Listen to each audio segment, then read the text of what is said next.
నమస్తే అన్న. నమస్కారం. తీసుకోండి. Thank you. నమస్కారం సార్. నమస్తే సాబ్. నమస్తే. మంచిగున్నారా? జర మన పేపర్లు ఇస్తే ఎత్తుకపోతా.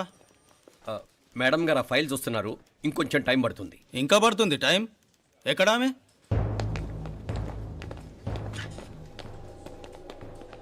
నమస్తే మేడం. జర మా పేపర్ల మీద సైన్ చేస్తే. Madam, Gopal. Real estate Gopal. Gopal real estates, ఆ బేగంపేట ప్లాన్ కోసం. ఓ అదా, మీకు ఆ 7th ఫ్లోర్ పర్మిషన్ ఇవ్వడం కుదరదండి. అంతేకాదు 5-6 ఫ్లోర్లు కూడా మీరు బాల్కనీలు చాలా ఎక్స్టెండ్ చేసి కట్టారు. సిమెంట్ కూడా చాలా నాసిరకం వాడారని మా ఇంజనీర్ల రిపోర్ట్. సో ఆ 7th ఫ్లోర్ విషయం పక్కన పెట్టి ముందు ఆ 5th, 6th ఫ్లోర్లు పడగొట్టి బాగా కట్టించండి. ఎవరితో మాట్లాడుతున్నావు తెలుసా? తలకాయ తెగిపోద్ది. ఏంద్రా దూకుడు? మేడం గారితో అట్టానా మాట్లాడేది? అట్టానా అట్టానా అట్టానా అట్టానా అట్టానా అట్టానా అట్టానా? వీళ్ళు ఇంతే మేడం, నరకడం తప్ప మాట్లాడడం చేతగానోళ్ళు. క్షమించండి, అనవసరంగా గూడుతో పోయేదానికి గొడ్డల దాకా తెచ్చుకోవడం ఎందుకు మేడం? చిన్న సంతకం మీకెంత కావాలో చెప్పుండ్రి, సెటిల్మెంట్ చేసుకుందాం. కమిషనర్ గారు, ఇక్కడెవరో రియల్ ఎస్టేట్ గోపాలంట సంతకం కోసం బెదిరిస్తున్నాడు. వచ్చాడా? ఎందుకు మేడం అనవసరంగా గోడుతో పోయేదానికి గొడ్డల్లాగా తెచ్చుకోవడం? చిన్న సంతకమే కదా. ఓకే రియల్ ఎస్టేట్ గోపాల్ గారు, ఆల్టాస్ ఆపోజిట్లో నిరాని కేఫ్లో సెటిల్మెంట్ చేసుకుందాం. 3ంటికి వచ్చేయండి. మంచిది మేడం, వస్తా.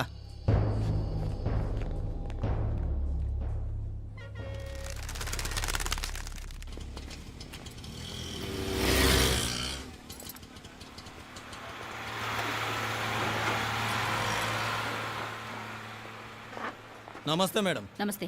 ఏయ్ లేండ్రా, కూర్చోండి. పర్లేదు, ఇక్కడ కూర్చుందాం. రండి మేడం, చాయ్ చెప్పమంటారా? ఇప్పుడే తాగాను. మా ఆఫీసు కూడా ఇక్కడి నుంచే వస్తుంది. ఇప్పుడు నచ్చిరు మేడం. లేకపోతే ఏంటి మేడం, ఆ గవర్నమెంట్ వాళ్ళు ఇచ్చే జీతం ఏ మూలకు మీకు? మీకు చదువుకుంటున్న బిడ్డలు, పెళ్ళిడికి వచ్చిన పిల్లలు ఉంటారు కదా. ఇదిగో తీసుకోండి మేడం, ఇందులో 50,000 ఉన్నాయి.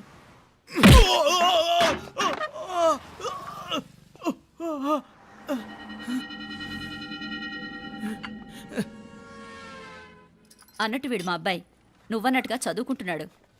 జనరల్గా ఇలాంటి విషయాలన్నీ వీడే చూసుకుంటాడు. మీరు చూసుకోండి. నాకు అవతల ఆఫీస్లో బోల్డ్ పనులున్నాయి. వస్తాను. అవునరా, ఈ హోటల్లో పాయా కూడా చాలా బాగుంటుందనుకుంటాను. కొంచెం రుచి చూపించరాదు?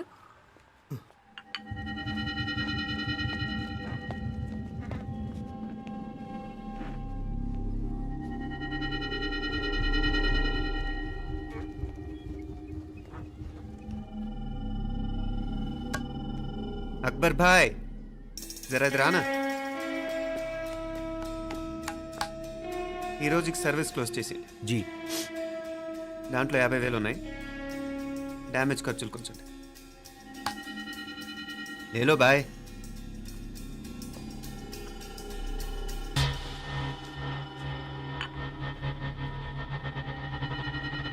చెయ్యండి రా పాయా.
ఏరా ఎలా ఉంది పాయ? మంచిగా ఉంది. ఒరేయ్, ఈ దెబ్బతో మా ఆఫీస్లో మా పరపతి బాగా పెరిగిపోయిందిరా. ప్యూన్ దగ్గర నుంచి కమిషనర్ దాకా ప్రతి ఒక్కడు నమస్కారాల మీద నమస్కారాలే. ఆ ఆఫీస్లో పనుండి బట్టి గాని నీ లైవ్ యాక్షన్ మిస్ అయ్యేవాళ్ళం కాదురా. ఈసారి ఎవరినైనా 4 పీకినప్పుడు మాకు కబురు పెట్టరా, చూడాలి. ఛే! ఎక్కడైనా కొడుకు గొడవ పెట్టుకొస్తే పేరెంట్స్ మందులిస్తారు, మీరేమో మందులేస్తున్నారు. అసలు మీరు పేరెంట్సేనా? నువ్వు అసలు మా కూతురువేనా? ఈ రోజుల్లో వీళ్ళలాంటి వాడు ఇంటికి ఒకటి ఉంటే గానీ పనులు జరగవు. జరగవు. అంటే వీణ్ణకు రౌడీలా తయారు చేస్తారా? ఇది ఇంతటితో ఆగదు కదా. ఆ దెబ్బలు తిన్నాడు గమ్మునుంటాడా? రేపు ఇంకొంతమంది రౌడీలు వేసుకొస్తాడు. వేసుకొస్తే వీడు 4 నేసుకుని వెళ్తాడు. చాలకపోతే మేము తలో కర్ర పట్టుకుని జాయిన్ అవుతాం. దేవుడా, వీళ్ళ నువ్వే కాపాడాలి. ఏయ్, నీలాగా ప్రతిదీ మేము దేవుడి మీద భారం వేసేయం. మాకు చేతనైంది మేము చేస్తాం. నానా, ఈ బీసీ నాటి దాంతో ఉంటే మనం కూడా పురాణ కాలంకి వెళ్ళిపోతాం. అర్జెంటుగా దీనికి ఒక శాలిటీ చూసి బయటికి పంపించండి. ఈ ఫాస్ట్ జనరేషన్లో మనం ముందుకు పోదాం. ఒరేయ్, చిన్నాడువైన ఈ తండ్రి బాధ్యతను మా బాగా గుర్చేసావురా. ఎలాగో దీనికి ఫైనల్ ఎగ్జామినేషన్స్ కూడా అయిపోయినాయి కదా, ఓ మంచి సంబంధం చూసి చేసేస్తే సరి. అవునవును. అరే సిగ్గుపడుతుంది. ఛ! అరే మీనాక్షి పెళ్లి కూతురాయనే, మా మీనాక్షి పెళ్లి కూతురాయనే. పి పి పి డుమ్ డుమ్ డుమ్ పి పి పి డుమ్ డుమ్ డుమ్. పి పి పి డుమ్ డుమ్ డుమ్. పి. ఆగండి. ఏంటి అంతలా వచ్చావు? కాంపతీస్ ట్విస్ట్ ఏమేవో కదా. ఆ చేసేదేదో తొందరగా చేసేయండి, వీడి గొడవ తప్పుతుంది. అది గ్రీన్ సిగ్నల్ ఇచ్చేసింది. వెంటనే ఏదైనా మ్యారేజ్ బ్యూరోని కాంటాక్ట్ చేస్తే బెటర్ కదా. ఇలాంటి బ్యూరోల్ని ఇంటర్నెట్ని నమ్ముకోవడం అంత మంచిది కాదు. ఏదైనా మనాళ్ళలోనే దగ్గర సంబంధం చూస్తే మంచిది. ఇలాంటి మంచి చెడ్డలు చూడటానికి మా అక్కయ్య ఉంటే ఎంత బాగుండేది. ఏ పోయిందా? ఏంట్రా మాటలు? లేకపోతే ఏంటి నాన్న, ఈ మధ్య మీ అక్క ఉత్తరం ముక్కన రాసావా? కనీసం ఆవిడ ఎలా ఉందో కనుక్కున్నావా? లేదురా, ఆ మధ్యన వాళ్ళ ఊర్లో కరువు వచ్చిందన్నట్టుగా గుర్తు. ఆ ముక్క కనీసం తనైనా రాసింది కాదు. అవును కమలా, అక్కయ్య దగ్గర నుంచి ఆకృతం ఎప్పుడు వచ్చింది? దానిలో కొత్త అడ్రస్ ఉందేమో చూడు.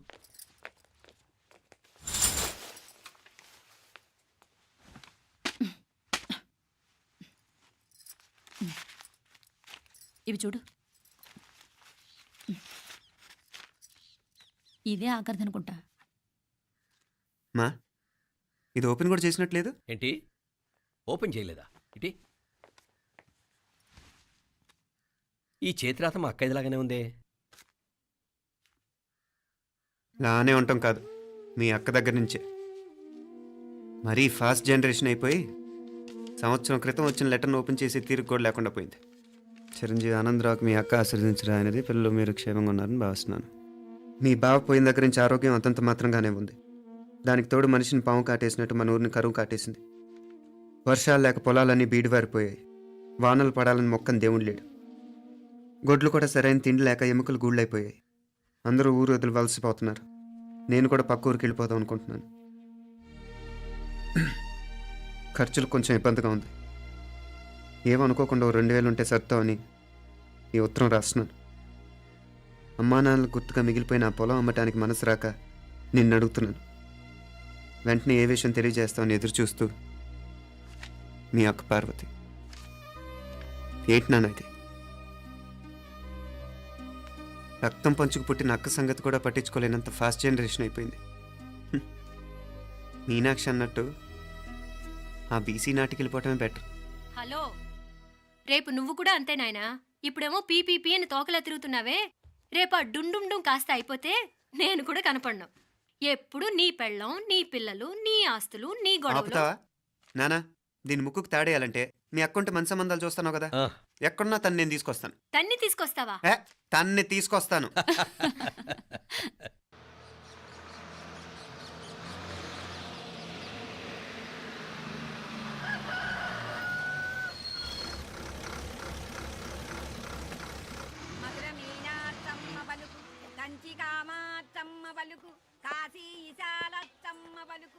బాబు, ఇక్కడ కావూరి పార్వతమ్మ గారి ఇల్లు ఆ సందులో రామాలయం పక్కనుందండి.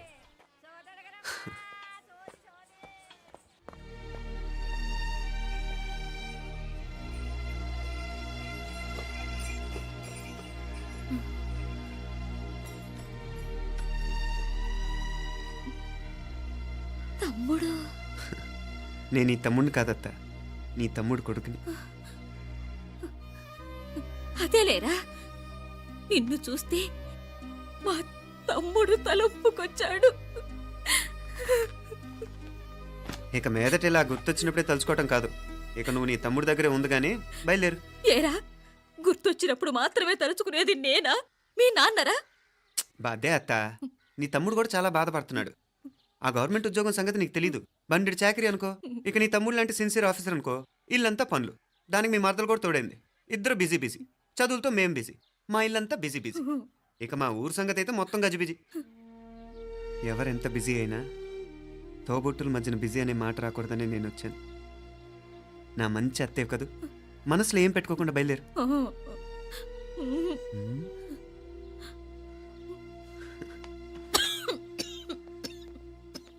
ఇంకా ఈ నాటు మందులతో పనేంటత్తా? నీ తమ్ముడు నిన్ను పెద్ద ఆసుపత్రిలో చూపించాలని చూస్తుంటేను. ముందు నువ్వు బయలుదేరు. నేనేమైపోతే మీకేంట్లేరా?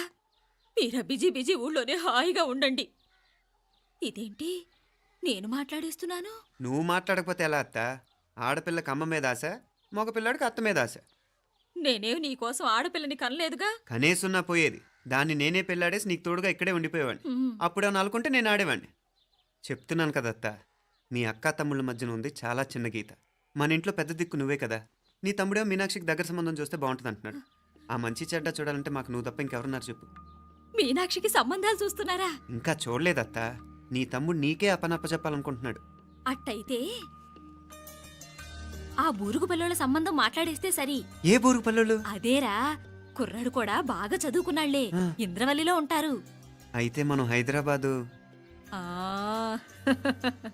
నా తమ్ముడి కూతురు పెళ్లి నేను కాక మరెవర్రా చేసేది? నేను బండి కట్టించుకుంటారా? కొంచెం ఆగరా, ఏదైనా తిని వెళదు. తర్వాత తింటానత్తా. నువ్వు ముందు రెడీ రెడీ అవు.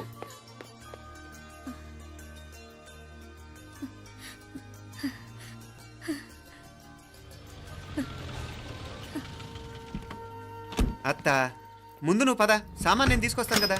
ఇక్కడ సర్దుబాట్లు ఉంటే తర్వాత నాన్న వచ్చేస్తారు. సరేనా? బయలుదేరు.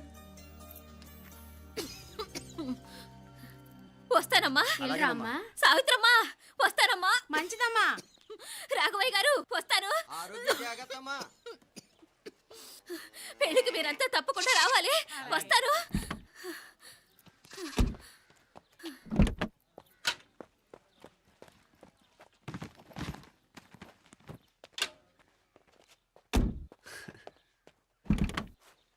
జరుగత్తా, జరుగు. అత్త, అత్త,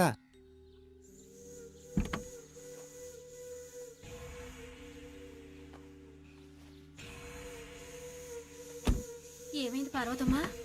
పార్వతమ్మా, పార్వతమ్మా! అయ్యో, ఎంత ఘోరం జరిగిపోయింది. ఉన్నట్టుండి పడిపోయింది. ఏమైందమ్మా? అరే కొండయ్య, పార్వతం చచ్చిపోయిందిరా. అయ్యో, ఎంత పని జరిగింది? ఇన్ని రోజులు తమ్ముడు తమ్ముడు అని కలవరించింది. ఆ తమ్ముడు రమ్మని పిలిచినప్పుడే ఆ దేవుడు కూడా పిలుపునిచ్చాడు. పాపం.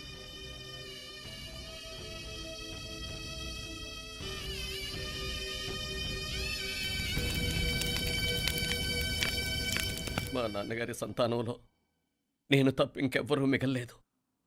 అయిన వాళ్ళందరూ వెళ్ళిపోవటంతో మీరందరూ ఉన్నా కూడా నాకంటూ ఎవ్వరూ లేరనిపిస్తోంది. మీ అక్కయ్య కళ్ళల్లో కూడా ఇదే చూశాను నాన్న.